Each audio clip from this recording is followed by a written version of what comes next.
Welcome to the Woods Hole Film Festival live stream of the Feeling Through experience. We're honored to continue to share this groundbreaking event at film festivals like Woods Hole, who too recognize the importance of inclusion and accessibility in film. And thanks to our ongoing partners, Helen Keller Services. We'd also like to take a moment to recognize the 30th anniversary of the Americans with Disabilities Act, which was yesterday, July 26th.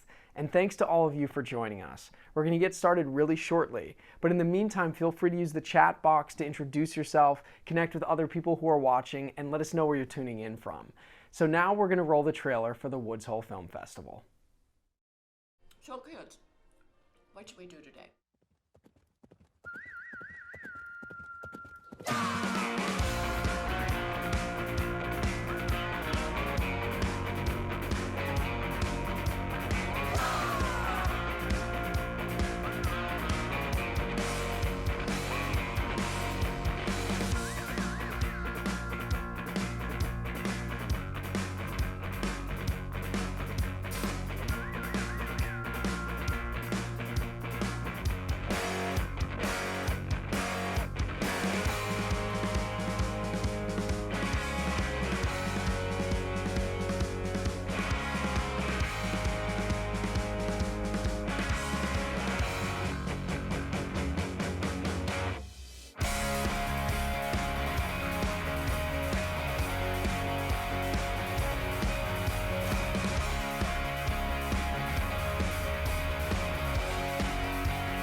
Welcome to anyone who's just joining us for the Woods Hole Film Festival live stream of the Feeling Through experience. We're going to get started in about 3 minutes, but first we're going to roll the footage from our LA premiere of the Feeling Through experience to give anyone who's new here an idea of what our fully accessible live experiences look like.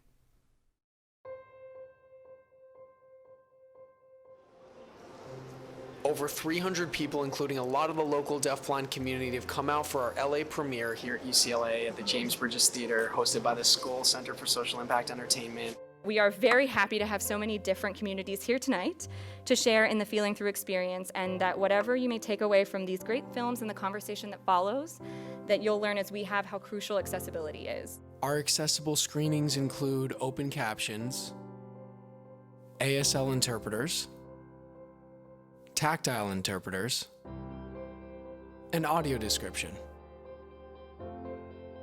The film that we just watched is just beyond inspirational, and I'm sure it touched everyone's heart in this room. You're now a part of the community, so you guys really make this experience. This experience does not exist without you and your wonderful feedback. Something that the media tends to do, which is they showcase deafblind stories as something very sad and negative and pejorative, but you reframe that whole experience as like just another person who has a different language, who has different accessibility needs, that we're all basically human. I really needed to work and collaborate with a lot of people to make this happen and continue to make it happen. I was hoping that I might be asked to do more films, representing why shouldn't more deafblind people be involved? Definitely, hire us. I'm gonna make it required viewing for my students. I feel like it's so important. Thank you so much. What was your favorite part of casting or directing? This is Doug speaking. That's a great question. Wow, after seeing this movie, thank you so much. Oh my goodness, my heart almost exploded because he finally had his dreams come true, and I'm so proud of him. As a New Yorker, I really understood everything you were going for. It made me feel the feels. It was incredibly moving and insanely welcoming to people like me who now have this new perspective on it. It really tells a story about connection, communication, and people working together. It was just an absolutely fantastic display of using film for social change. Our experience in putting the event together has made us so much more aware of everything being accessible. What's great about the film is how it draws so many communities together. It's such a universal experience. It just showed love, and it showed that compassion and concern for other humans. It was so powerful. I was very touched by this.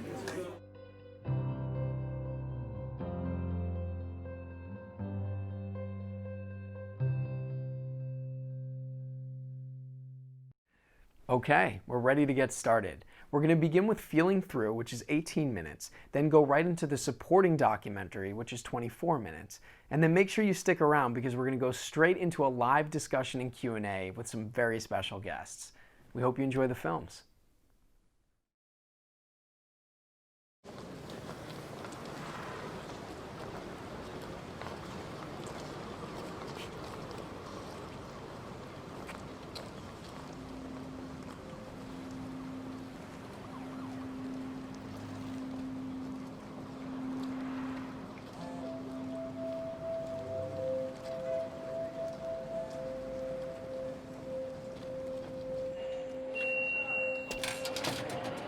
Excuse me, do you have a swipe?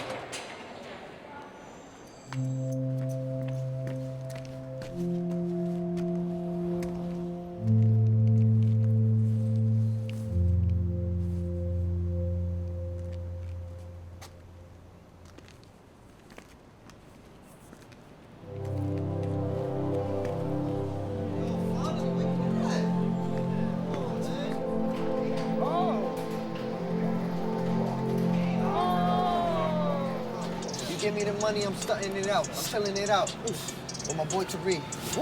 My boy JR. Hey, we chilling in the street. Ben, I haven't had a drink. A whole bottle. When you really think about it, 50 cents for a drink, that's kind of weird, right? And you're getting a whole drink, that's why. Come on, JR. Come on, reach it. Yo, relax. You can go again. I'm not being serious. Who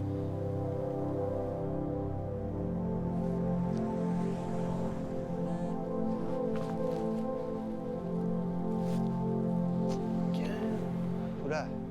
My mom. Okay. I said okay. All right, bye. Yo, that was my mama, dude. I gotta bounce, bro. She was yelling at me through the phone, man. I got my father's clothes already. I gotta be here, too. Be safe, bro. For real. Hey, yo, don't be late again, all right?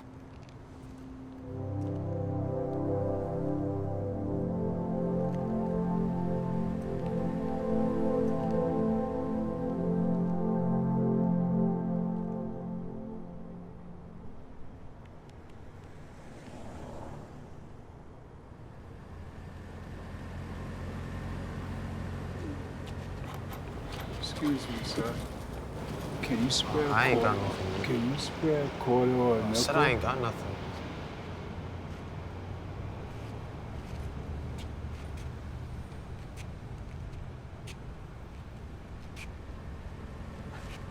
Excuse me, sir. Do I have change to spare?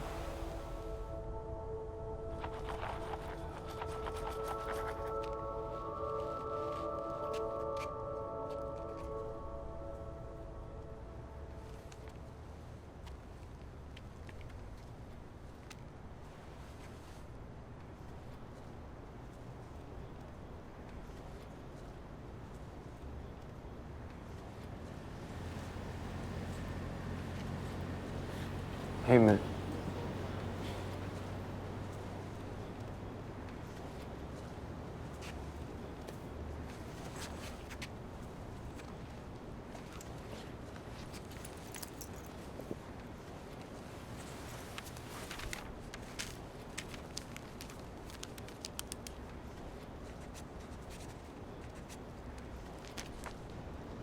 Oh, yeah, okay. It's close, you just...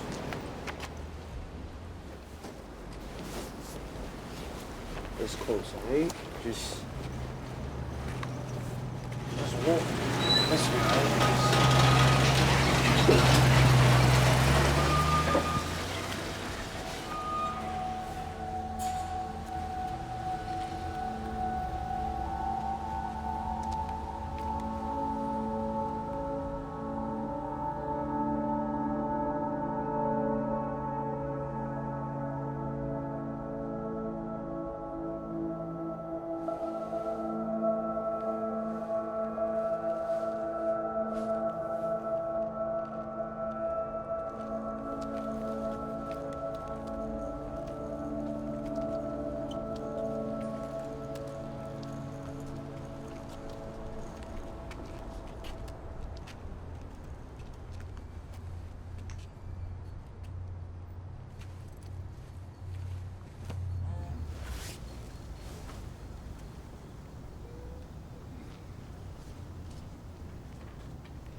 1, 2, 3, 4, 5, 6, 7, 8, 9, 10.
Oh, sorry.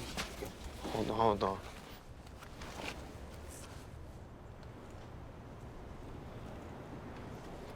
I got you.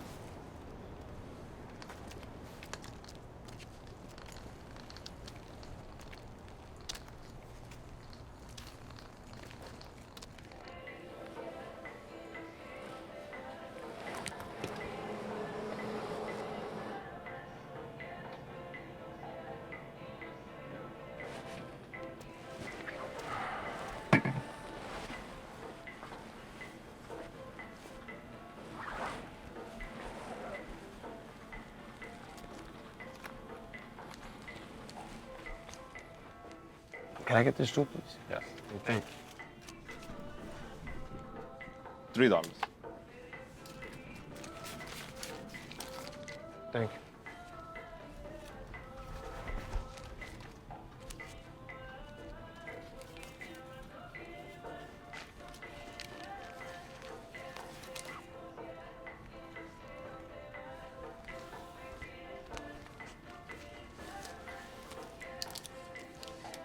What? You never seen a blind and deaf guy before?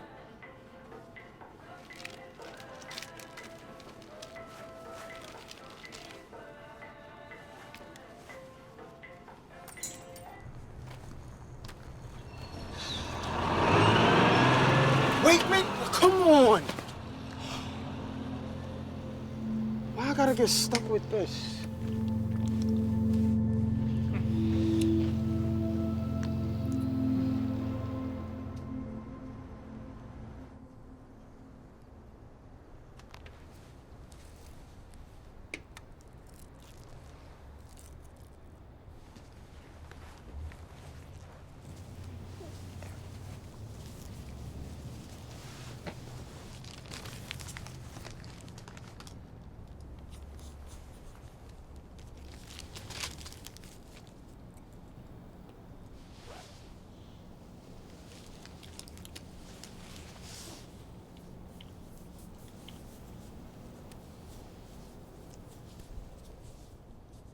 Young man.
Wait!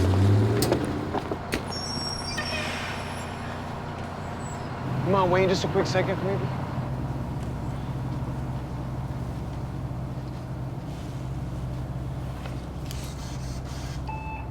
This guy's blind and deaf. You gotta tap him and let him know when he gets to 129th Street. His name's Audie. Excuse me, sir. Could you tap him and let him know when he gets to 129th Street? Sure. No, not sure. He just wants to get home. I'm gonna take care of the man. Artie. I'm gonna take care of Artie. Get him off the bus at 129th Street. Thank you.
Chris Woodville speaking, and I would like to introduce you to Doug Roland, and he's a filmmaker for the project that we're going to be working on called Feeling Through. Back in August of 2011, I was coming home late one night. I was out in the East Village in New York City, and I saw this man standing on a street corner by himself. And as I got closer, I saw that he was holding a sign that said that he needed help crossing the street and that he was deaf and blind. This is the first time I'd ever encountered a deaf blind person. So initially I tried to talk to him and quickly realized that wasn't gonna work. But when I tapped him, he had a notepad that he wrote to me that he needed a certain bus stop. So I walked him over to the bus stop. I didn't want him to sit and wait by himself, so I wanted to find a way to let him know that I would wait with him. And I kind of intuitively just took his hand and started writing one letter at a time on his palm. The man who had written his name as ARTZ, Arts, is how I knew him in that conversation. He was just a really charismatic, open-hearted, warm person. I was inspired to write a short film about it. I reached out to the Helen Keller National Center, but they are pretty busy over there. I was a bit skeptical about it because I had never received any call like that in the past. I remember in the beginning, initially, I was like, I'm not so sure about this. I was politely persistent in reaching out a number of times through emails and calls. I believe it was a lengthy voice message from Doug that I learned about the idea of the film. There are not deafblind actors portraying deafblind characters in the media. That's the whole reason that we're standing here today and why we've come up here and why we've been connecting with everyone in the community, because we really want to tell this story accurately and authentically. I remember sitting in the lobby of this hotel and meeting with Doug and the team. So I was able to talk to Doug in detail about what inspired the story. Right from the start, I knew that I wanted to cast a deafblind actor. It's not common that we're going to see the face of these people in media. It's a sort of breakthrough. It's a first. It's never happened before. I can't think of anybody who is deafblind who has ever been cast in any type of movie. It was very obvious to myself and two of my colleagues, and we were very excited. Doug told us his story about meeting this guy 7 years ago in New York, and I said, I bet we can find him. Within 3 hours, I got an email from Kathy Kirscher, who was a part of that initial meeting, telling me that they're like, we found him. It became pretty clear who it was. Debbie Fitter goes, Hispanic guy, New York, tactile sign, it's Artie. Or at least we know who it is. It's this man named Artemio. We would love to reunite with Artemio, who's inspired this story. And then it became a quest. Where is Artemio living at this time? The sad part is we couldn't find Artie after that. He has no contact with email and all of that, but that's how small and tight this community is. For months and months and months, they couldn't find Artemio. People basically were saying, gee, I don't think we're going to be able to find him. I knew that there was so much for me to learn about the community, but also that I was going to really need help finding potential actors to fill this role.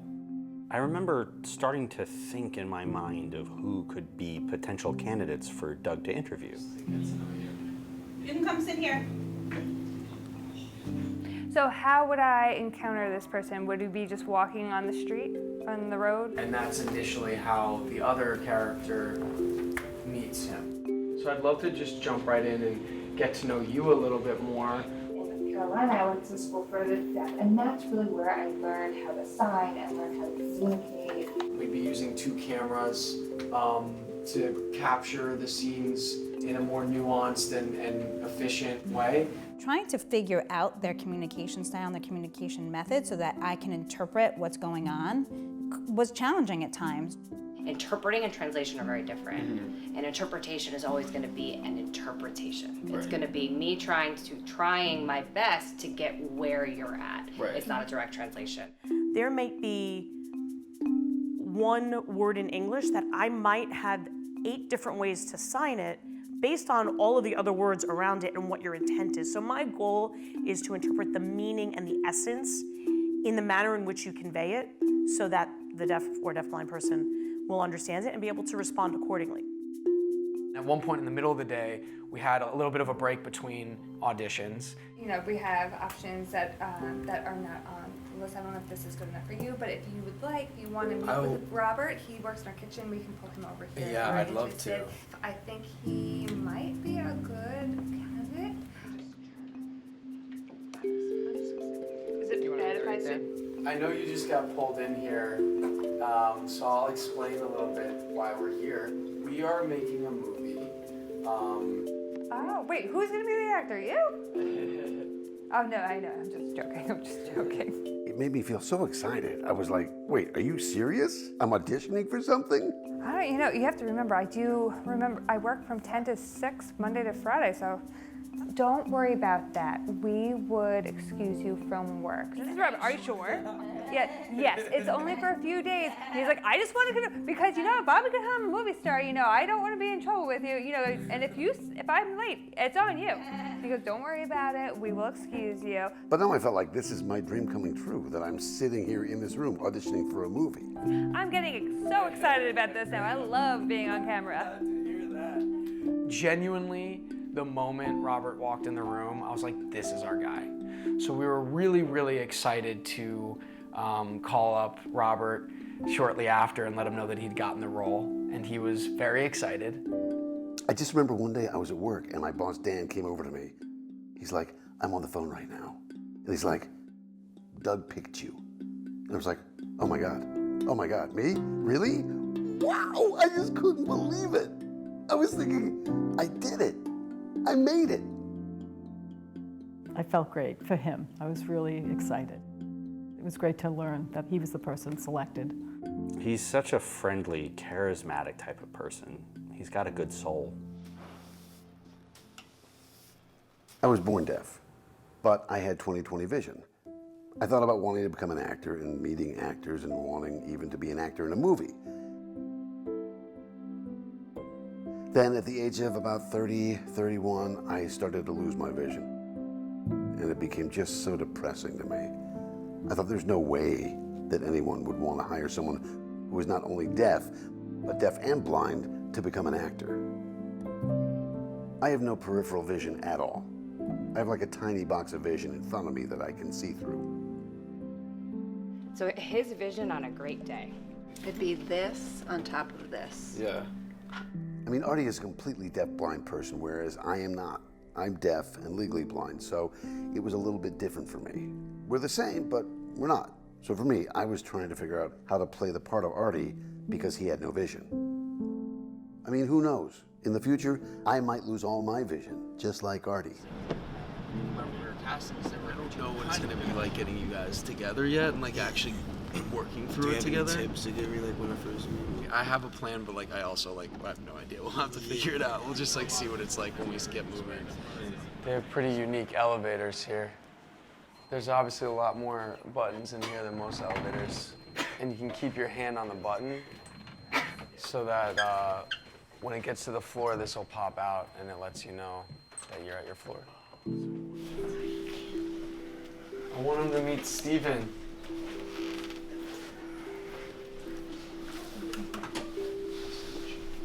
Nice to meet you as well. This is just an opportunity for us to be able to get on our feet, for you and Steven to interact with each other, and for us to start to see where we're at with things. You just gotta go this way, man. Just keep walking. That rehearsal that we did was different from any other rehearsal that I've done before.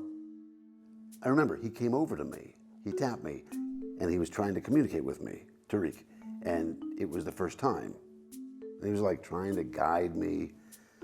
But here I am, I'm this deaf-blind person, and we were trying to engage with one another.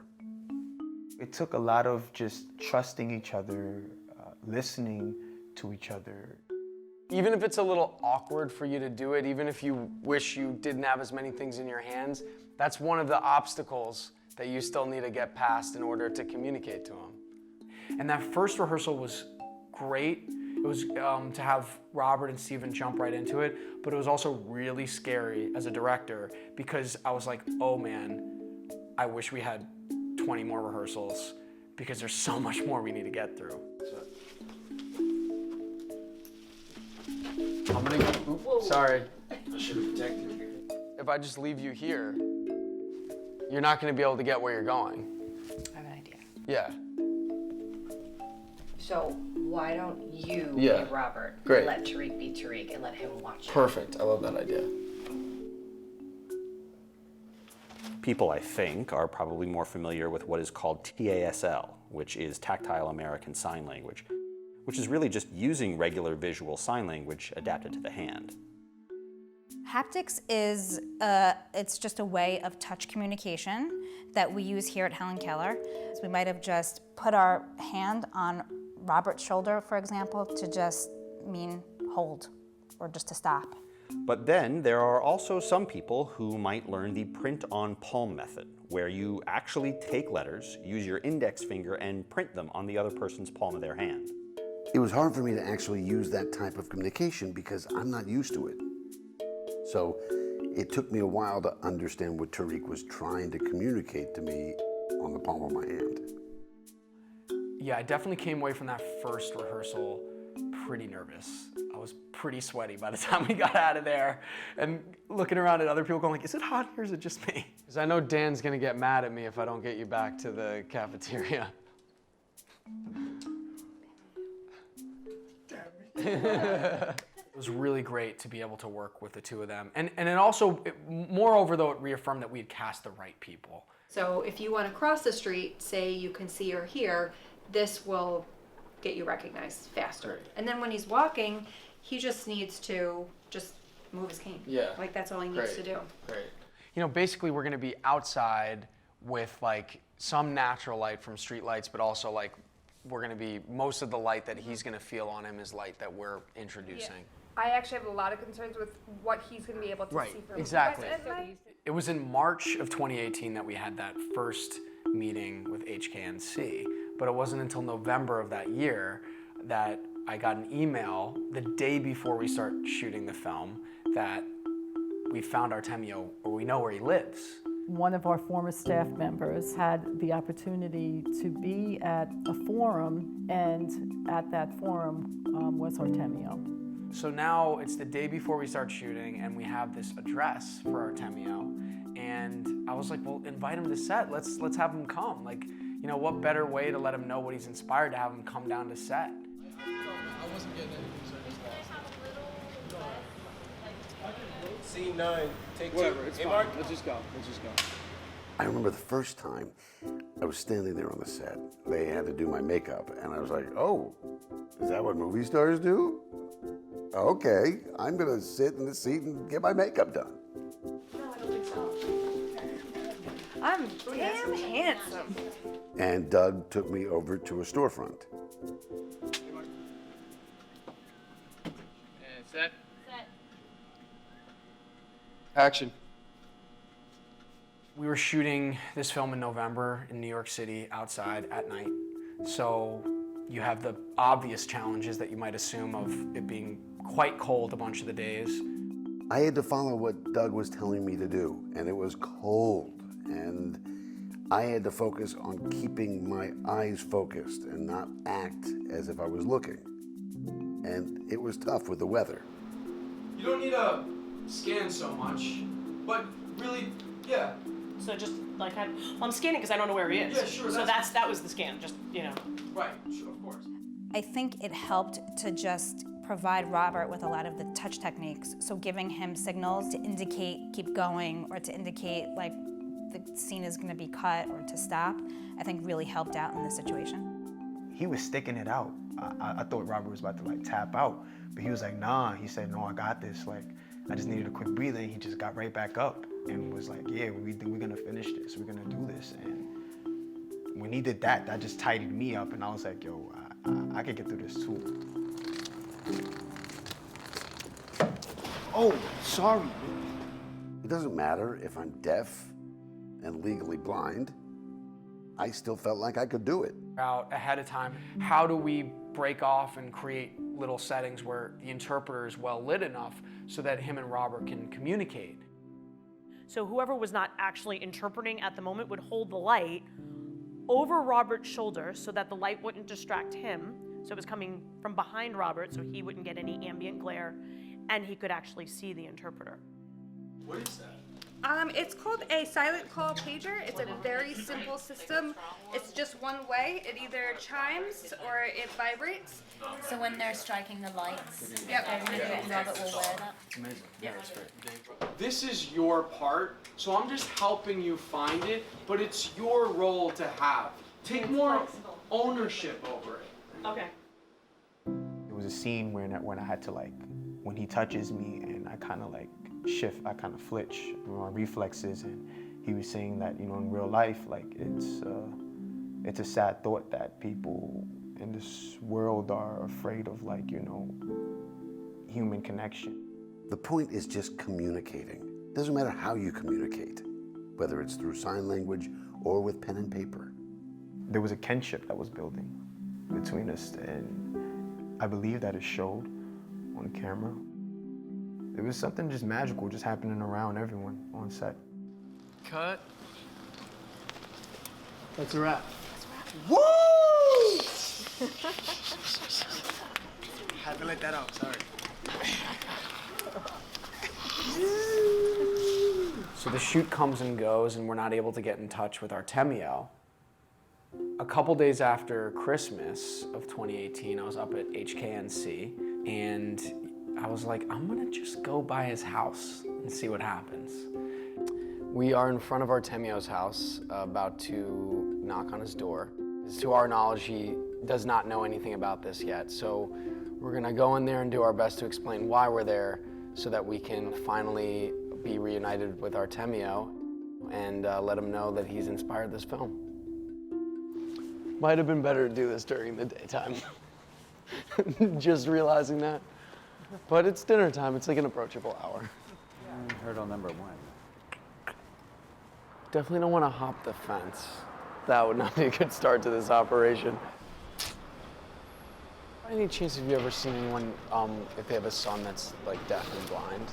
I think they do have, Okay, they do. They always lock their gate. Yeah, so yeah. usually you have to yell out. Hello?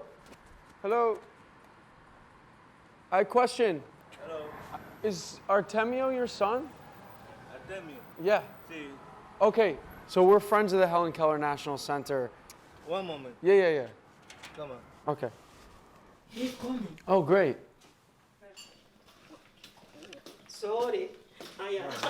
No, please. Please. My husband. What did Artemio say when you explained who we are and why we're here? ¿Qué dijo Artemio cuando nos explicó quiénes somos y por qué estamos aquí? Yo le dije que un amigo de 7 años que él conoció está aquí y quiere verlo. I told him a 7-year-old friend that the acquaintance is here and wants to see him. Esto es muy emocionante para mí porque he estado tratando de encontrarlo durante todo el año. Pero al fin lo encontró.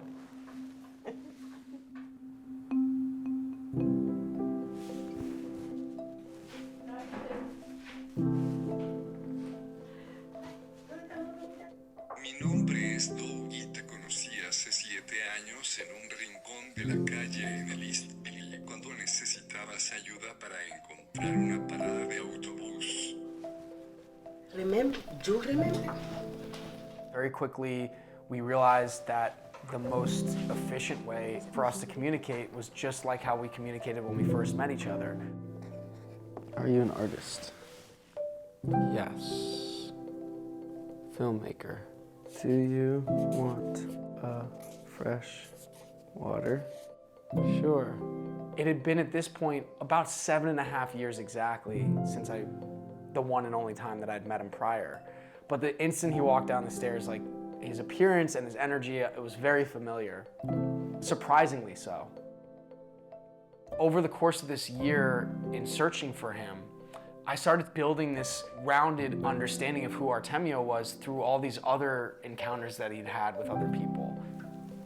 I will tell you more about the film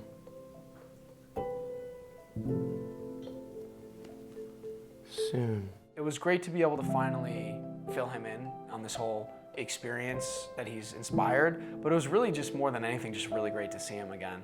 It was such a pleasure to meet you again.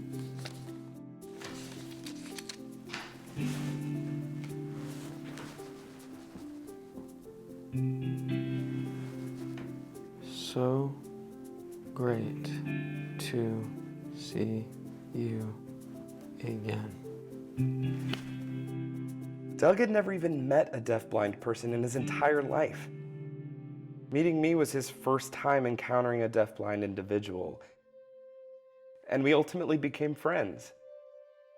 Now I'm motivated to learn about becoming an actor and becoming an author, similar to Helen Keller.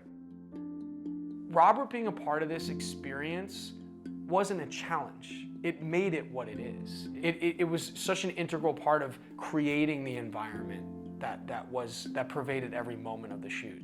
It's in the DNA of every moment of the story that we're telling. It gives other individuals who are deafblind an example of what's possible.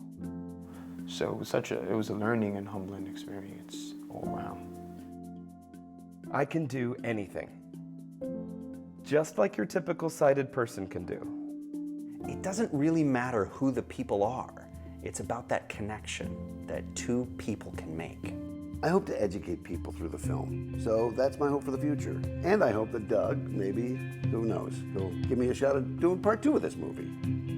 The whole journey from the start of meeting Artemio years ago to aligning with Helen Keller National Center to casting Robert as our deafblind actor in the film has been such an amazing journey, and it was just so great to have it capped off by reuniting with Artie and getting a chance to share that with him. To really elevate people's, just awareness about people who are deafblind is tremendous. I feel like at the end, when we embrace each other and have the hug, I feel like it was showing how people can help each other out. And I felt like that was really something that really left an impact on me. Because we are all not alone in this world. Everybody needs each other. Everybody needs help. And everybody can help each other out.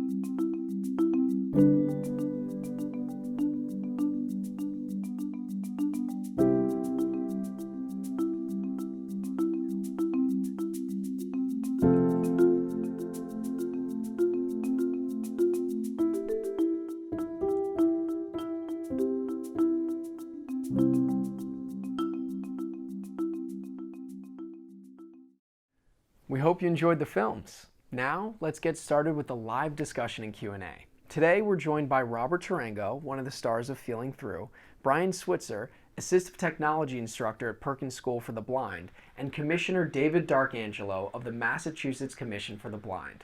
We really want to hear from you, so make sure you use that chat box to type whatever questions you might have. Let's get started. Hello, everyone. We're so happy that you all joined us today. As per usual, it's so amazing to look out on that chat box and see people from tuning in from all over the world. So if you haven't let us know already, please write in that chat box. Let us know where you're tuning in from. That's kind of one of the things I like to geek out on this, because I think we've covered every state and certainly a number of countries at this point. So it's just fun to see where you're all tuning in from.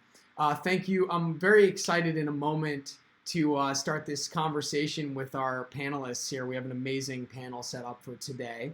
But before I do that, just a couple show notes before we begin. If you haven't already, please click subscribe. The subscribe button right in your YouTube channel there. What's really great about this is that we do a ton of other content as well, and when you subscribe, and also click the notification bell next to subscribe, you'll get notified every time we go live.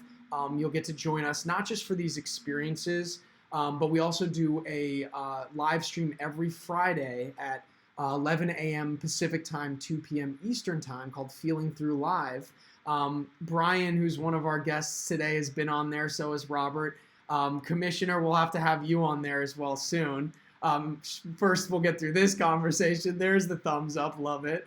So you'll be able to watch all of that. And for those of you who don't know what Feeling Through Live is, it's this weekly live stream where I speak with people from the deafblind community and beyond about issues that are relevant to everyone.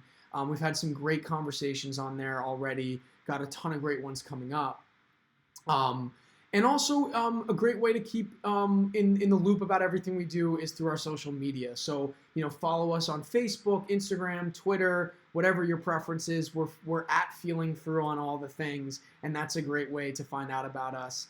One of the things that we can't do this, we can't have this conversation today without acknowledging that yesterday was the 30th anniversary of the Americans with Disabilities Act, and certainly that'll guide some of our conversation today.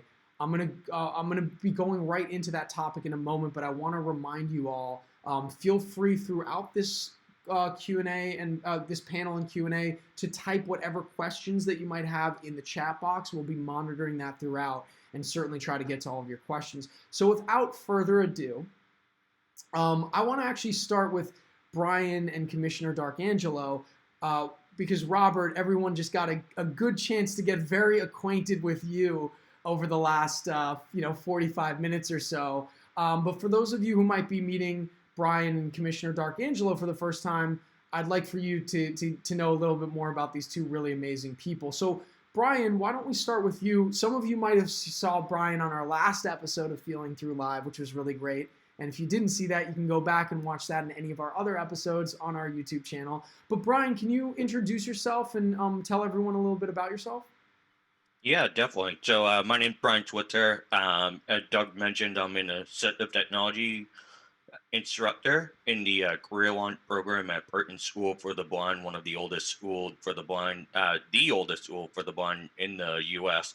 And I am also considered deafblind. I have no usable vision, although I can see a little bit of light. And my hearing loss is in the severe range. I was diagnosed as a kid with Usher syndrome, which is one of the more common causes of deafblindness. It affects both your hearing and your vision.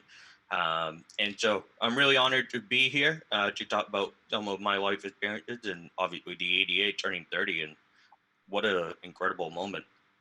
Thank you, Brian. And Commissioner D'Arcangelo, can you introduce yourself and let us all know a little bit about you? Sure, Doug. Thank you so much. And thanks, Brian.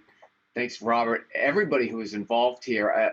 Doug, I think you've tapped into a story here that we've all known about for years, people at the Helen Keller Center, that everybody has talent. Everybody has something to give. So thank you for doing that and lending your talents to this wonderful project. So good afternoon, everybody. It's David D'Arcangelo. I'm Commissioner of the Massachusetts Commission for the Blind.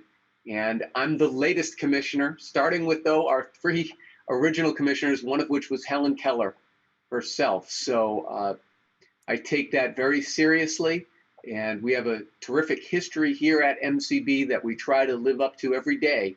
And really, it's about supporting independence and self-determination, access to opportunities for all of our consumers, and particularly our deaf-blind consumers, where we have a whole unit dedicated to providing deaf-blind extended supports, is what we call it.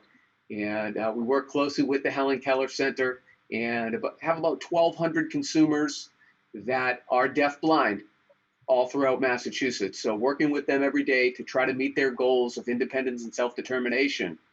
And films like this are a great way of getting the message out that everybody's got something to offer and all of our people have talent. So I'm looking forward to the discussion today. Thanks for the opportunity. Great, thanks, Commissioner. And I love the Helen Keller connections across the board here. The one that you just mentioned, which I was unaware of until you mentioned that. Of course, Brian, last week we were talking about Perkins School for the Blind, where you work, and her connection there is having attended theirs as well. And then, of course, Helen Keller Services, who are our ongoing partner in this endeavor. So it's fun to see those connections across the board there. I love that. So yeah, again, I'm going to want to jump into the ADA in just a moment. But first, Robert, you've now been a part of a number of the live experiences that we were able to do before COVID, and now a few of the virtual ones. And I'm just wondering how you feel like being at the live screenings compares to doing it in this virtual space.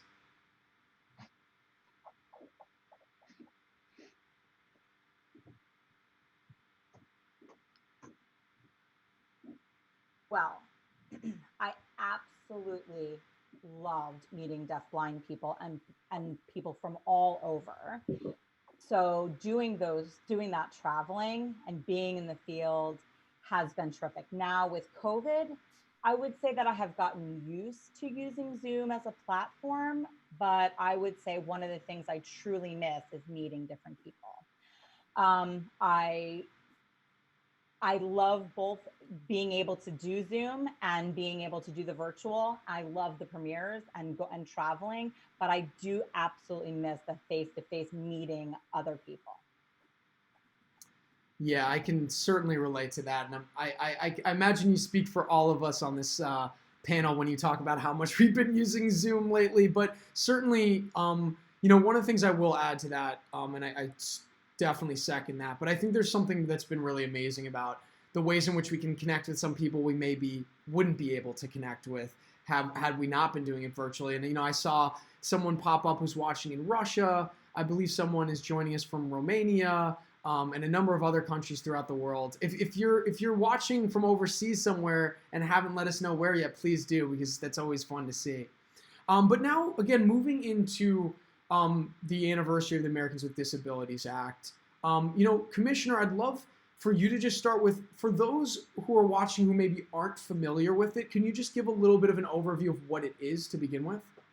Sure. So prior to the ADA, the Americans with Disabilities Act, prior to 1990, people with disabilities were really relying upon things like the Rehabilitation Act and some of the other laws that had been in existence.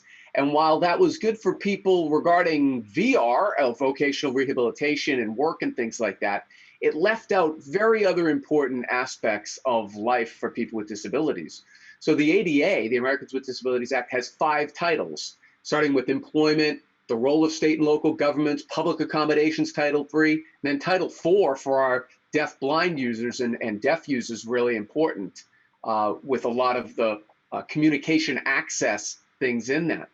Now, everybody wants to point to 1990, and believe me, passing it was very significant. It was a complete bipartisan effort. I've actually got a letter from President Bush, how he indicates it's one of his proudest pieces of legislation that he's ever signed. So it was really important, but it did evolve as well, particularly with the ADA Amendments Act that came several years later. So it's been refined over time. We continue to refine it now in many different court decisions and case law that's delivered.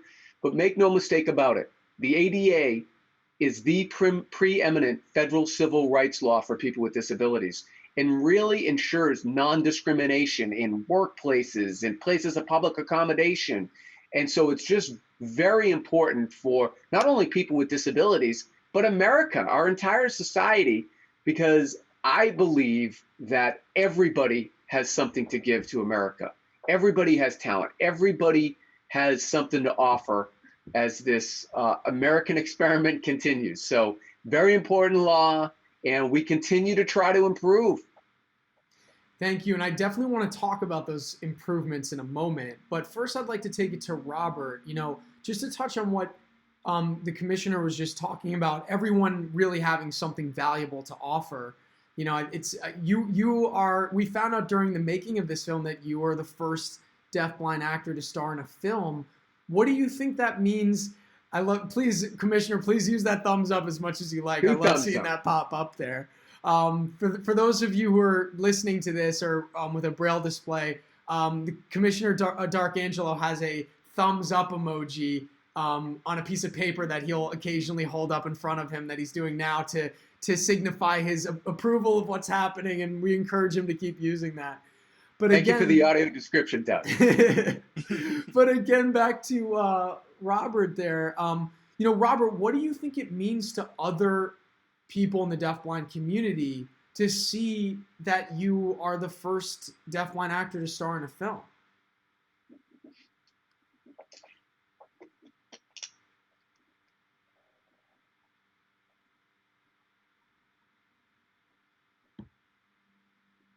It's a great question, and I guess I'll try my best to answer it.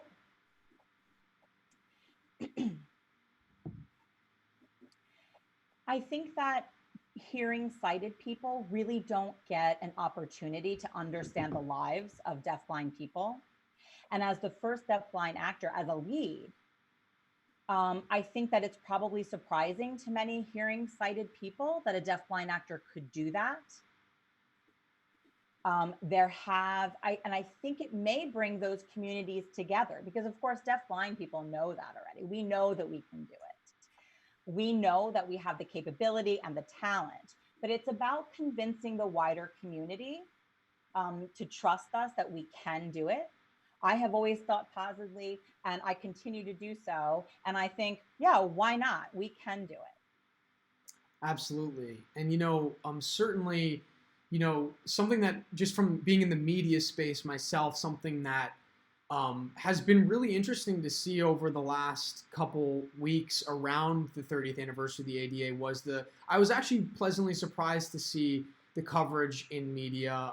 In the New York Times, they were doing a ton of articles around there. I think Obama just did a post about it, and certainly there was some encouragement around that, being that, there's part of what we're trying to do with this experience is have there be a lot more media representation, not just in the deafblind community, but in, a lot of related disability communities. But I guess, if we're talking about some modicum of improvements made here, certainly I personally it was nice to see, a lot of people forwarded me a ton of articles over the last few weeks that they came across, knowing obviously the space I'm in, and it was nice to see it in other people's awareness too. Brian, we talked about this a little bit in our conversation on Friday, but I'd love for you to share with people, what does the ADA mean to you personally, and how has it affected your personal life throughout your life? Yeah, definitely. The ADA really has empowered me to be able to attend school. It required that school to accommodate and make sure I have everything that I need in the classroom. So, for instance, when I was a kid, I could not read a blackboard. So the teacher one time put up some math problems on the blackboard, and I just couldn't read it. So the ADA really allowed me to, advocate and say that I need a whiteboard in the classroom, something that I can read. And then later on, I became a high school math teacher. So, going through those runs from the time I was in school, making sure I had my accommodations in place, to graduate school, to where I work now, I have accommodation in place to make sure that I can do my job on a daily basis. And, as I travel around in public with a guide dog, the ADA really protects my right to be anywhere in public with my guide dog. And even as I run marathon, the ADA allowed me to go up to race directors and say, hey, make me a part of this race. In order to do this race, I need to be with two-sighted guides who will help guide me along the race track. And so the ADA really allowed me to live a fulfilling life, one that I wouldn't be able to do without it. And really now, as I'm home, I'm married, I have a guide dog that lives with me. I wouldn't have had the life where I own a home and live off on my own without the ADA supporting me every step of the way. I love that. And, I think something that was so impactful from our conversation was, again, I encourage you all to go back and watch the conversation from last Friday because, Brian shared a lot of other stuff around that. But one thing that is very evident about you, Brian, is that you are someone who, from age of 4, where you lied about being able to swim just so you could jump in the water and figure it out, you're someone who's, and obviously being a highly intelligent person who's been, a teacher and certainly knows a lot of advanced mathematics that I couldn't even begin to comprehend. You're someone who obviously always had all of the skill, the whole skill set to live a very successful life, but to have a legislation that makes that clear and evident to other people to help create a world around you that embraces that. And what Robert echoed earlier is that, of course, we can do this, but it's important for other people outside of the community to understand that, who maybe otherwise wouldn't know these really basic things that are really important to understand. Yeah, and I think the way to get there, Doug, is through concepts like universal design that promotes access. Who here hasn't used an automatic door opener? Well, that's designed for people with mobility challenges. Yet many people use it. Why? Because it's easier to do. It's a better way of doing things, right? So I think if the more understanding we can have that people of all abilities still have ability, and let's focus on what people can do as opposed to what they can't do. I think those are some of the themes of the ADA that come through, the non-discrimination aspect of the ADA. Really, let's bring everybody into the dialogue, depending upon what data set you use. Somewhere between 12 and 20% of the general population are people with disabilities. So there are brothers and sisters, our neighbors, our sons and daughters, and everybody in society, and we're all in this together. I really believe that we have much to learn from each other. And sometimes when challenges are placed, those are some of the best learning moments. And I really think you captured it in feeling through. Thank you, Commissioner. And what you were saying there reminds me of something that I heard from Wale Sabri, who works for the New York City Mayor's Office for People with Disabilities. He ended our conversation a couple weeks ago by saying accessibility is for everyone. And I thought it was so interesting to talk about, and you really just hit the nail on the head with that. And there's a lot of layers to that. But on the one hand, the accessibility, a lot of people who are who aren't in the disability community per se still use a lot of technology that is accessible technology. And beyond that, helps a lot of people, and particularly some people with disabilities also. Exactly. And also to your point too, as well, is that it relates to this larger point that we're all better off when everyone is doing well, right? And that that affects every moment of every day. So there's really operating on two levels there in this really, really profound and interesting way. So I'm really glad you brought that up. And just to kind of continue on there, you'd mentioned, certainly we've come a long way over the last 30 years, but certainly there's still a ways to go. And I'm wondering, in reading up on you a little bit, I saw that you helped establish the ADA Improvement Grant Program. Obviously, this is a space that you dwell in. Can you share your personal thoughts and feelings about where we have to go now? Sure. Yeah, I mean, look, it's 2020 and we're celebrating the first deafblind actor.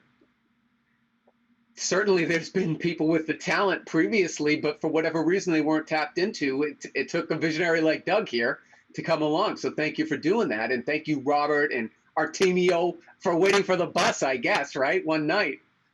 So there's still a ways to go. And it's in so many different ways. I really think the biggest thing, though, is the level of understanding that it's not those poor people with disabilities, right? And pity, pity, I would rather be hated than pitied. Pity to me is the worst thing. So I think we need to still get beyond that. And I think we're making strides as a society there. But in Hollywood, to their credit now, I think has recognized that they have a challenge putting people with disabilities in these roles. When a role calls for a person with a disability, there's plenty of talented actors and actresses out there with disabilities to fill that role. Historically, it hasn't really been that great. So I know the Motion Picture Academy is working on that a bit. There's other organizations, Respectability out of DC is working on that. There's some other organizations in California working on that. So Those are the types of things, but really in all aspects of life. So where art intersects and you have these films and media and things like that, that's important. But what about the titans of industry? Where are they, and where are all of the roles for all different types of disabilities throughout our society? 2/3, unfortunately, 2/3 of all working age people with disabilities are not in the labor force. 2/3 nearly. So, I mean, that to me is a national crisis. So to not be in the labor force means you're not working and you've given up looking for work. 2/3 of all working age people with disabilities not in the labor force, to me, is unacceptable. So I'm really passionate about trying to bring people into the labor force and then trying to get them employed. Oftentimes we cut right to the chase of let's get them employed. Well, you first need to get somebody resolved to want to work.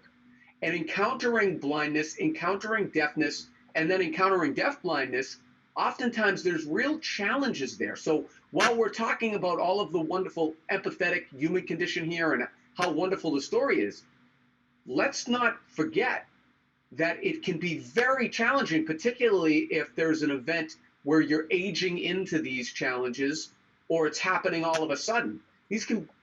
There can be considerable suffering there. So I think the first thing is to work with the person, make it individualized, be empathetic, figure out what works for them, what their goals are, desires, and then try to get them. Because I really believe that employment and the pursuit of employment goes to somebody's identity, and it can really help with self-determination and independence. Beautifully put. Doug, at our program in career launch at Perkins School for the Blind, we're really working hard trying to address the public policy problem, because in the blindness, with the population, there's between a 60 and 70% unemployment rate, and we're hoping to address it. But we're just one small program working hard to empower these students to get jobs as they transition from high school into the workforce.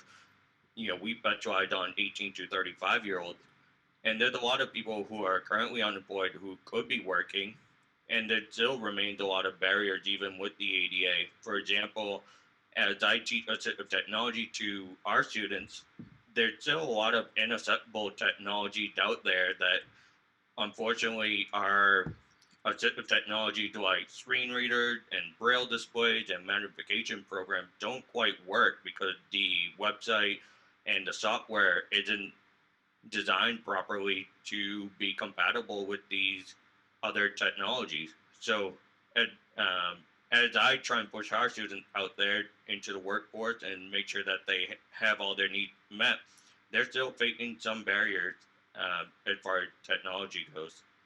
Yeah. I'm going to just take one moment to do an interpreter switch.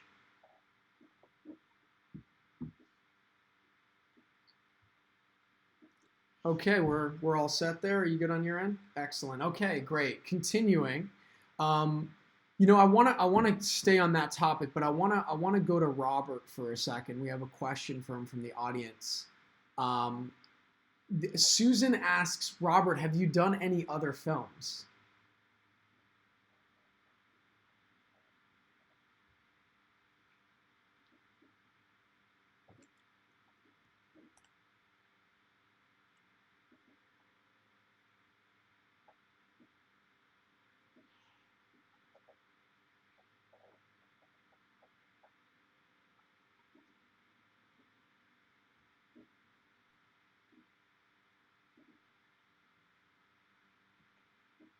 So there is a problem.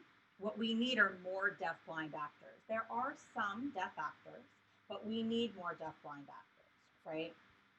Take the movie, Independence Day.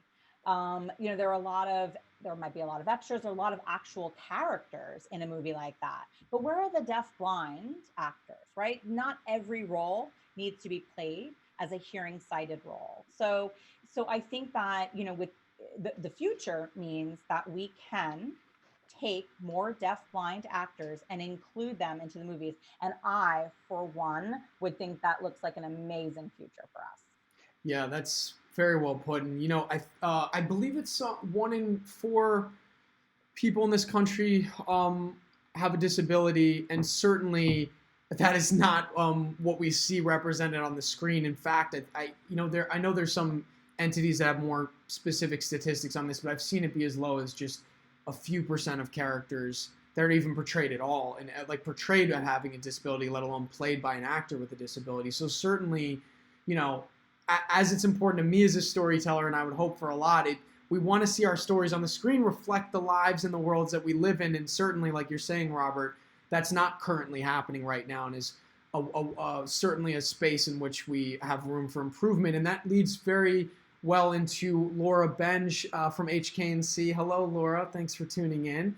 She asks, how has the ADA impacted the film industry? Has it only impacted environmental spaces such as theaters and festivals, or has it had an impact on the standards in the film industry? Does anyone on the panel have anything to say to that? That's a great point. I can address that a little bit. So in terms of moviegoers, it has certainly impacted the movie industry. So now all theaters must be accessible. They're places of public accommodation. So that's really been impactful for many people with disabilities, not only physical disabilities with actually getting into the space, but now closed captioning, assistive listening devices, and other types of communication access that are enabled as a result of the ADA. And it's taken years, but most of the major chains are pretty well accommodating this at this point, and pretty well, the ADA indicates that you have to reasonably modify your policies and procedures. And I think, again, we have ways to go, but there now is at least a foothold on access for many of these things with closed captioning and assistive listening, and again, being able to get into the door in the first place. Now, the behind the scenes, though, with the actors, people who work on major motion pictures, unfortunately, I think that's been a little limited. And that's really some gains that we could be made. I value, Robert, one of the things that I try to advance is a concept that I call using your disability as a qualification. I think Robert did a great job of that. Who better to get in a role than somebody who has the prerogative of that role? So that's, to me, is a great instance of using your disability as a qualification there. And I believe that people with disabilities can add to organizations with their prerogative that way. I mean, think about it for a second. If you're a leader and you're starting a team, who do you want on that team? Well, you want somebody who's got guts. You want somebody who's got like intestinal fortitude. Well, you know what? Artemio crossing a street or Robert taking a bus, to me, when you're deafblind, give me that person all day. Sign them up as far as I'm concerned, because you have people with full vision and full hearing who are afraid to do that. So to me, sometimes the disability is the qualification, to paraphrase President Roosevelt a bit. I have a question from the audience for Brian, which is from Trent. He asks, Brian, are you looking to act too? That's a wonderful question. I think I'd be very well qualified if there's an acting role that involved running. I'm happy to be a runner in a film, but we'll see. Right now I have a full-time job teaching assistive technology that I really enjoy. And, as I mentioned earlier, we work really hard to empower students, and I just love what I do for work right now. Well, certainly the next time I hear a casting call for a marathoner, I'll just let you know, just in case you're available. But also just for a lot of you who are asking right now how you can see this again or how you can share it with other people. So again, the live streams of the Feeling Through experience for the time being are only available live. And we do that because so much of this is about building community. It's about having all of you in this space with us together at the same time, seeing you all connect through the chat, seeing, trying to create as much connection as we can during this time where we're certainly short on that. But I would encourage you and anyone else who hasn't seen this yet that you want to tell them about it, to have them follow our social media, sign up for our email list. If you go to feelingthrough.com and sign up there, we certainly send out emails and posts about the next opportunity to see the experience. And I will say that we will be announcing the next opportunity to be a part of the Feeling Through experience coming up soon, so stay tuned for that. And then for some of you who are asking about doing it for like more private screenings in very specific spaces, we do that as well. So you can email us at info@feelingthrough.com and we can talk further about that, just because I saw there were some questions around there. So I have a question for Commissioner Darkangelo. I saw that in reading up on you a bit, I saw that you have some of your careers taking you into the political space. And I know that a lot of what I've come to know about the ADA, the advocacy part of the legislation is so important. Can you just speak to that from more of the political and advocacy side of things as far as the ADA is concerned, and also why it's important for people with self-identified disabilities to be in politics? Sure. Well, I'm going to be actually hosting a panel later this week. Plug away. The Council on State Governments, and we're going to have a great panel. It's Bobby Silverstein, who actually helped write the ADA as a Senate staffer, Jill Houghton, who is president of Disability In, and Lex Frieden I think he's with the University of Texas. So it's an all-star panel. Please tune in for that. Council on State Governments later this week. I'll put the link and we can send it around. So I really think it's important advocacy-wise. So whether it was Tom Harkin, who was very instrumental. Again, I mentioned President Bush, that it wouldn't have become law if the president didn't sign it, right? So it was a bipartisan effort. And I think people knew at the time that we were living off of the Rehabilitation Act, which was put out in 1973. And while that was good and important, and it remains good and important, we really needed something to evolve and be more modern. And I think the ADA did that with its 5 titles. So the advocacy was very important. So, just so many, Ed Roberts and the whole, really it started with the independent living movement.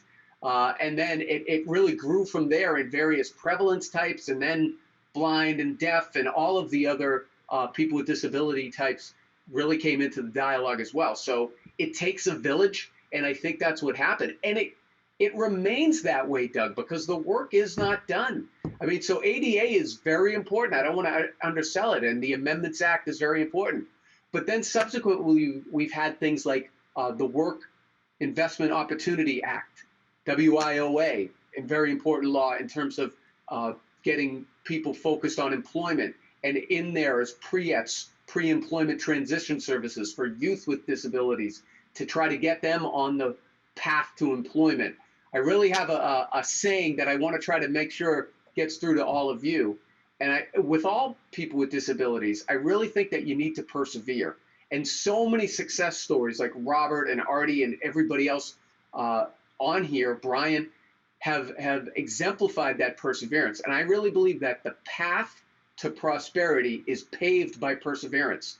You've got to hang in there. These are difficult challenges to overcome. And maybe they're not even overcome. Maybe you get over one challenge and then you think you're great, but then another challenge pops up. But you know what?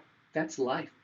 And so if you can get accustomed to that adversity and overcoming and continuing to persevere, I think you'll be a success in life, regardless of your ability or disability. Indeed. Well said. This next question is for Robert. And a reminder to all of you watching, we still have a good amount of time left in this conversation, so if you have any other questions, feel free to continue to type those.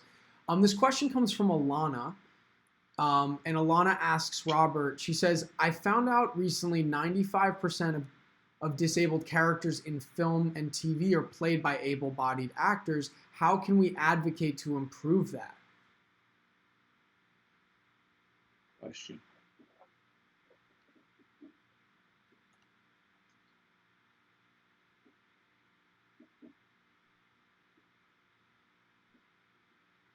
It's a good question.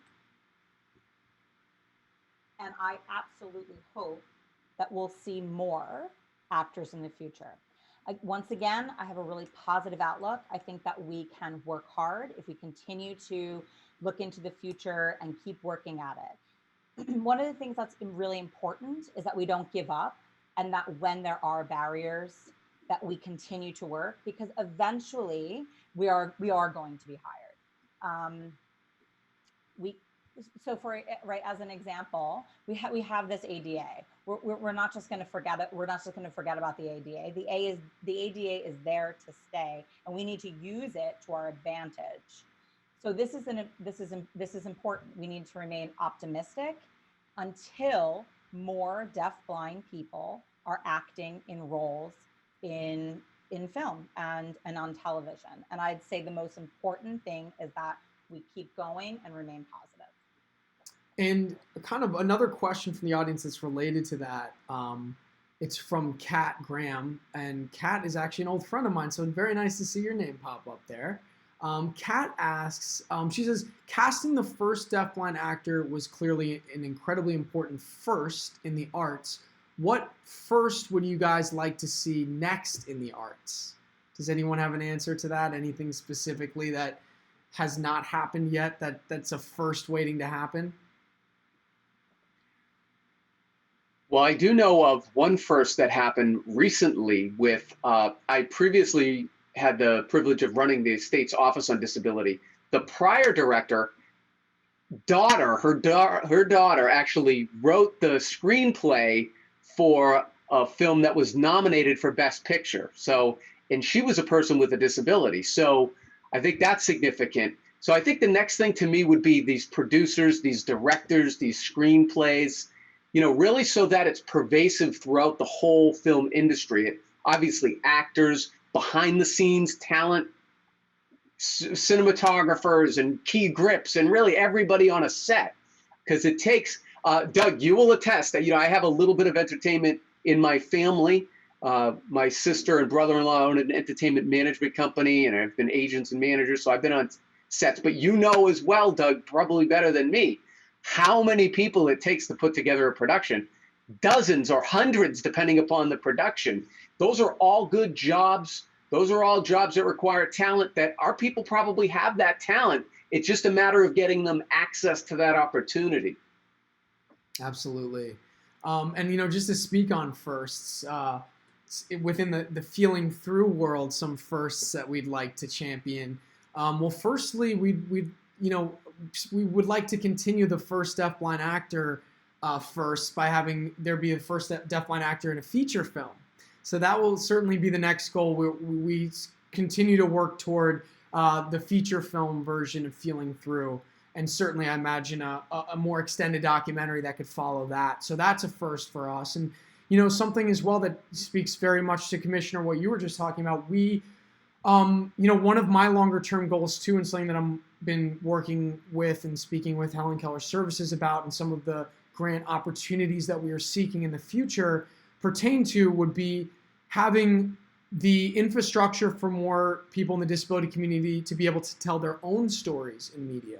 So what does that mean? Well, first of all, having some sort of acting class or acting studio for deafblind actors and other actors in the disability community, specifically targeted towards them. Because I think the first kind of deflection that the industry might have is, well, we really need a trained actor for this role and we just can't find anyone. Take that excuse away right away. And then beyond that, to also have some sort of media department for people with disabilities that really helps people in that community tell their own stories, and has classes and programs that are really specifically targeted toward the community telling its own story. So that's certainly, I love that. I'll tell you this, we have supported and we will continue to support VR goals around acting and the whole entertainment industry. That's good to know. That's fantastic.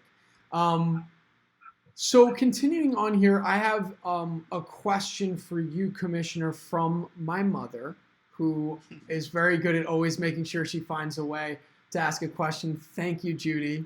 My mother, Judy, asks, she says, I've seen a lot of more people with disabilities in advertising recently. Are advertisers finally realizing they need to reach all customers? The profit motive must provide a great push. I've been given, Judy, you're brilliant. I've been giving speeches on this for the past 5 years to anybody who will listen, any audience that will listen. Marketers, if they're good marketers and they're smart marketers, and advertisers will recognize somewhere between 12 and 20% of their potential customers or consumers are people with disabilities. So why not speak to that? I think the brands that speak to that will get brand loyalty. As a result, you'll get more business. I think it just makes good business sense if you're a advertiser or a marketer or a company trying to tap into that. So I think, yeah, maybe it's taken some time, but they're realizing that, number one. Number two, also though, I mean, look at Robert. Look at, we've got such talent out there that they just are charismatic, and the product sells itself is the old axiom, right? So I think when you mix those two things together, you could just have really good content that's attractive to people. So I think there's that aspect of it as well. So yeah, I would expect to see more of it. Robert, I remember seeing you in one of the interviews around this film that you had with a reporter. You mentioned some of the classic Hollywood actors who you really loved growing up. I'm wondering if you could maybe share some of who those actors are, and if there's like a particular film that you love that would be the type of film that you'd love to be in the future.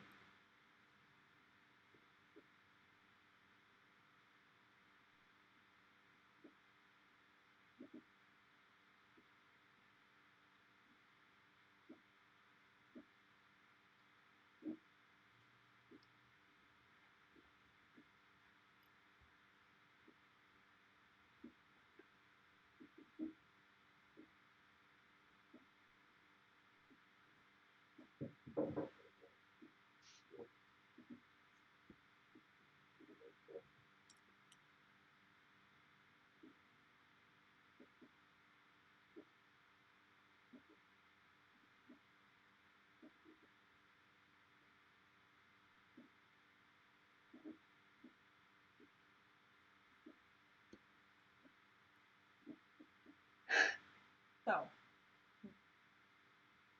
with regard to what my future looks like in terms of that, maybe I would love to be involved in horror film. I would love to be involved in a comedy. I think I have sort of the ability to jump into different roles, and I'd love to have that be them played by a deafblind person.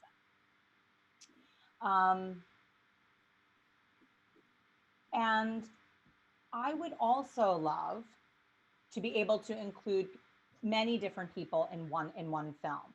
So I would love to be able to have a blind, maybe a blind person that can hear, or a deaf person. And I think that us being able to communicate in that way would be amazing to audience members, because I think that they would really find it amazing that we would all be able to communicate with one another. So that's another aspect that I would love to see. Before I became blind, I really always wanted to be an actor, I have to say. But unfortunately, once I became deafblind and realized I had ushers, I gave up on that dream, and I thought there would be no opportunity for me in film. So I cannot thank Doug enough for casting me in this role as a deafblind person. So I'm extremely grateful to Doug for this role. Artie, of course, is fully deafblind, and it was a pleasure to play that character.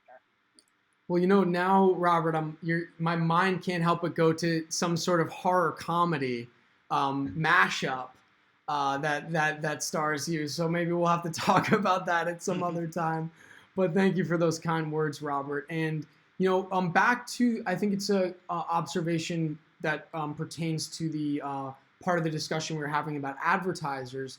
But Neelam, who's joining us, who's on the board of the National Family Association for the Deafblind, and a great part of our Feeling Through community. Thank you for joining us again, Neelam. She says, I do not want the disability population to become simply a face of representation for a brand just to check a box. It has to be a meaningful connection and representation. And you're getting a big thumbs up from the commissioner on that one. And I think that's a really important thing to mention.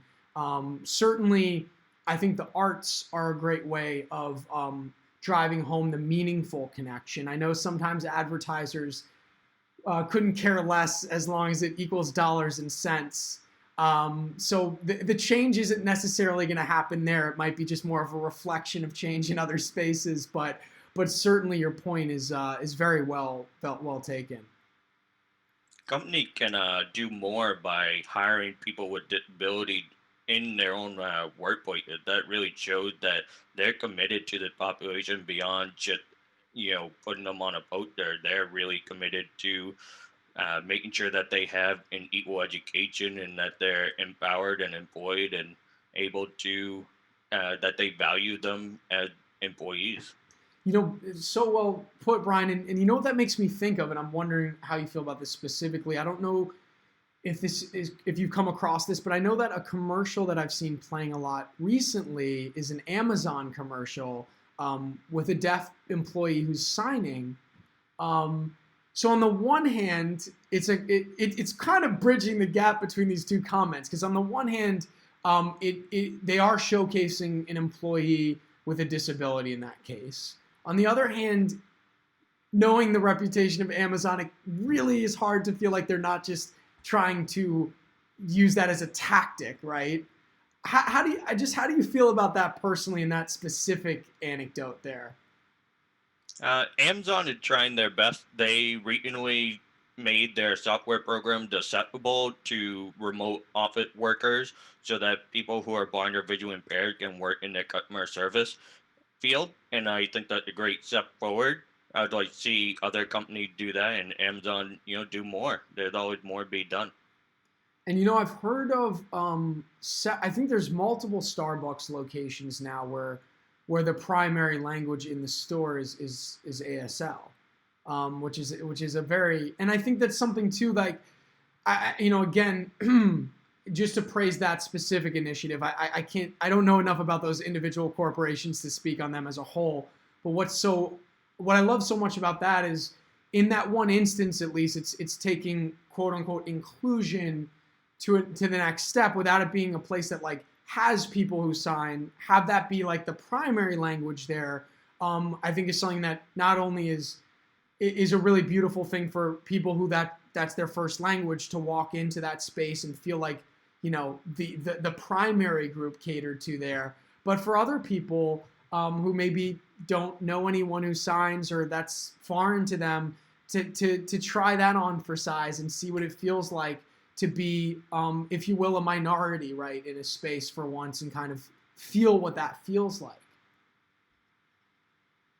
Yeah, the challenges that one person with a disability may be very different from somebody with even a similar disability, let alone somebody with a different prevalence type disability. So accommodations for somebody who's deaf may work well for them, but they might not work well for somebody who's blind or somebody who's deafblind, or they might work well for somebody who's blind and not mobility, or, so there's all types of different challenges. So I try to encourage people to not think of disability monolithically, because everybody's different. All of our people are unique, and they each have different talents that maybe compensate for things as the way they were designed. That's why I think back to universal design.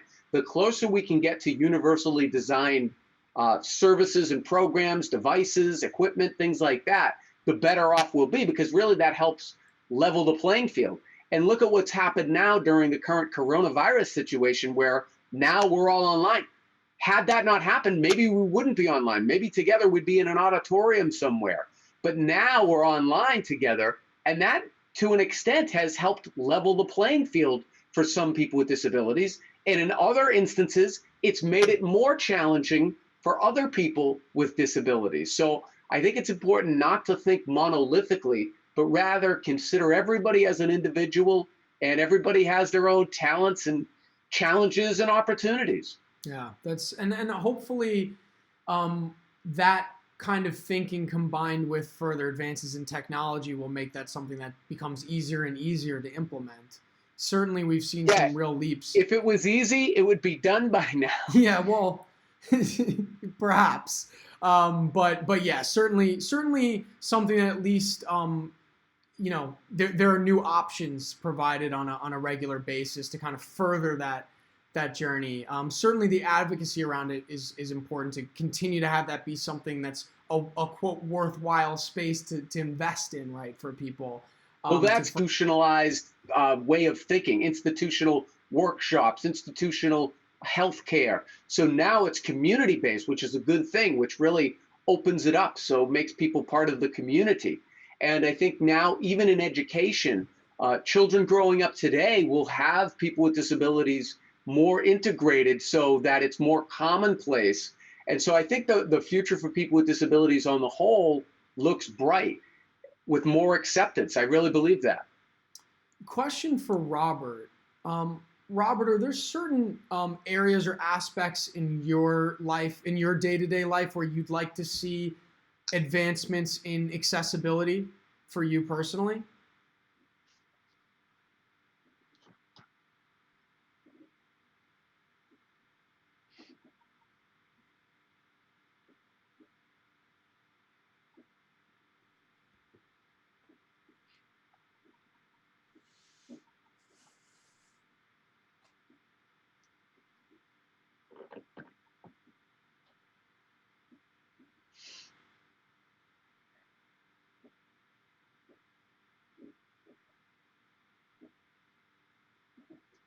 Robert's just asking their interpreter to repeat that question.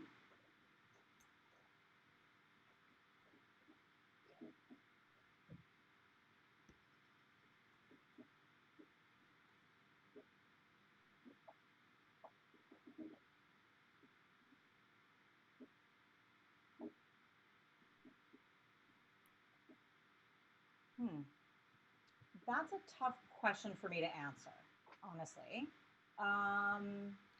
Let's see. I mean, at this point, I'd say technology as an accessibility is quite frustrating for me. And I do know that Helen Keller National Center provides training for different devices and equipment that would be accessible to me. And that is something that I might need for my future. Technology might become a place in my future, and I would have to then take classes or get training from a place like Helen Keller so that I can use technology better to make things more efficient for me or make things better. So I would say at this point, as an accommodation, quite frustrating, but technology going forward with the right training will make things more accessible for me. And just to acknowledge some of the questions I have also seen in the chat about being able to purchase the film and the documentary, that will be available at some point down the line. We're really, again, still trying to build community more through these live events to have people be able to watch it together. But in the meantime, fun way to take home a piece of the Feeling Through experience and Feeling Through is on our website at feelingthrough.com/store. We have some really cool merchandise, some great t-shirts and hats and posters, mugs, with some really cool Feeling Through designs on them, and also a couple limited edition Feeling Through ADA shirts that are honoring this month.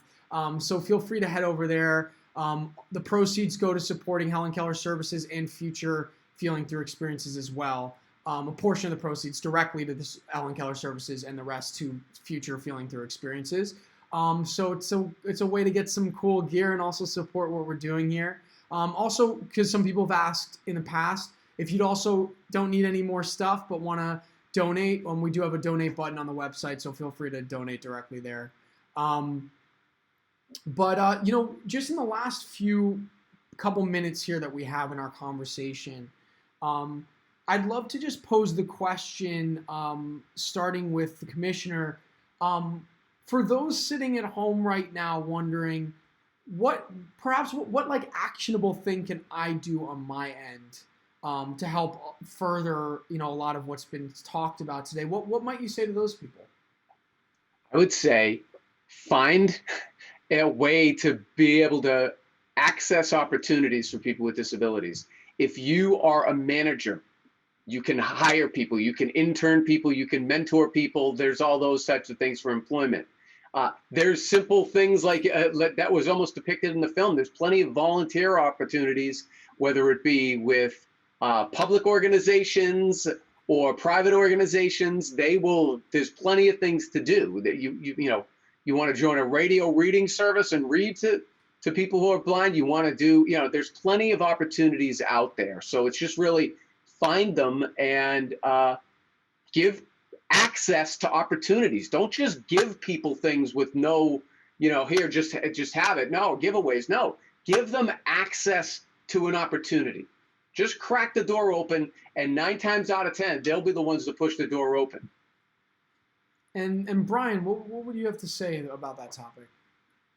Yeah, definitely. I think, giving people more opportunity to prove themselves, to be employees, people with disability, they're some of the best problem solvers out there because they've made it this far. They figured out a way to do things, a way for things to work that make it acceptable for them. Like Commissioner D'Angelo was saying earlier, it's not one fit solution for everyone. So, you figuring out what worked best for you, be able to do a job, to be able to volunteer, that leads to problem solving. And, these are great employees. So think about hiring them, go out and volunteer, get uncomfortable, go someplace where that deaf people hang out. There are regularly sign language meetups, and I would encourage anyone to go up and just sign up in their local area and learn a little bit of sign language. Nobody expects you to be a perfect signer overnight, but learn a word or two and get connected with people outside of your own comfort zone. And Robert, for those who are watching this and maybe really inspired by what you've accomplished, and maybe sit at home wondering, now have new understandings of what's available to them, what might you say directly to those watching who are really inspired by the journey that's portrayed in obviously both your work in Feeling Through and the documentary that portrays your journey through that experience?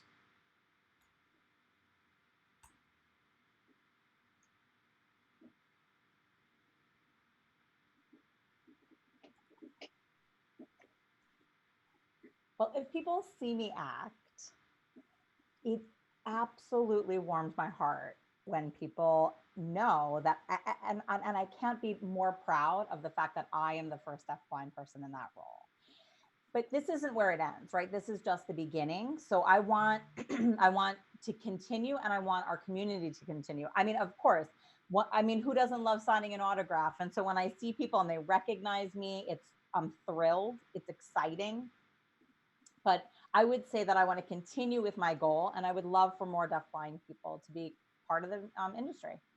And for those who want to know more about Robert's journey, I encourage you to read the New York Times article that came out earlier this year, going into a little bit more detail about his personal story around this film. I think you'll find that really interesting. And one very actionable item from the Feeling Through side of things. It's really quite simple. The main thing that we're trying to do here, both through these experiences and through Feeling Through our ongoing live stream of Feeling Through Live, is to continue to create a space for people within the community to connect with people from other communities, to dialogue about a whole host of topics. And also to have an ongoing platform for underheard voices in the deaf, blind, and other disability communities to be able to talk to a lot of people about a lot of different topics. So a really easy way that you can support that is to, again, subscribe to our YouTube page if you're not already. Share it with other people who you think might be interested in it. And follow our social media where we'll be talking about more opportunities to tune into events like this, because, you know, certainly our corner of this is in the media space, and the more eyeballs we get on this, the more sway we have when it comes to doing future projects in this space. So it really does, you know, it sometimes just clicking subscribe or, you know, texting a link to a friend saying, hey, check this thing out, it's cool, maybe doesn't feel like it's that much. But if everyone who is watching right now did that, believe me, it would have a really huge impact on what we're able to do on our side. So with that said, I'd love to just give also a shout out to the Woods Hole Film Festival, of which this event has been a part of that festival. Please go check them out. They have a ton of really awesome films that they're playing throughout the course of the week. And they're also just a great festival and a lot of great people there who I've had a chance to connect with. So please go check that out. Thank you so much to the panelists today. It was really, really an honor and a pleasure to have you all here. Thank you, of course, to our interpreters and our captioner for making this accessible as we can. And thank you to all of you for tuning in. Again, it's such an absolute joy to see that chat box light up and to see so many different people from different places to really make this experience what it is. So again, we'll be announcing our next experience soon. And this Friday, just like every Friday at 2 p.m. Eastern Time, we will have our next episode of Feeling Through Live. So please continue to be a part of the community and tune in. So until next time, thank you everyone, and have a great week. Bye everyone.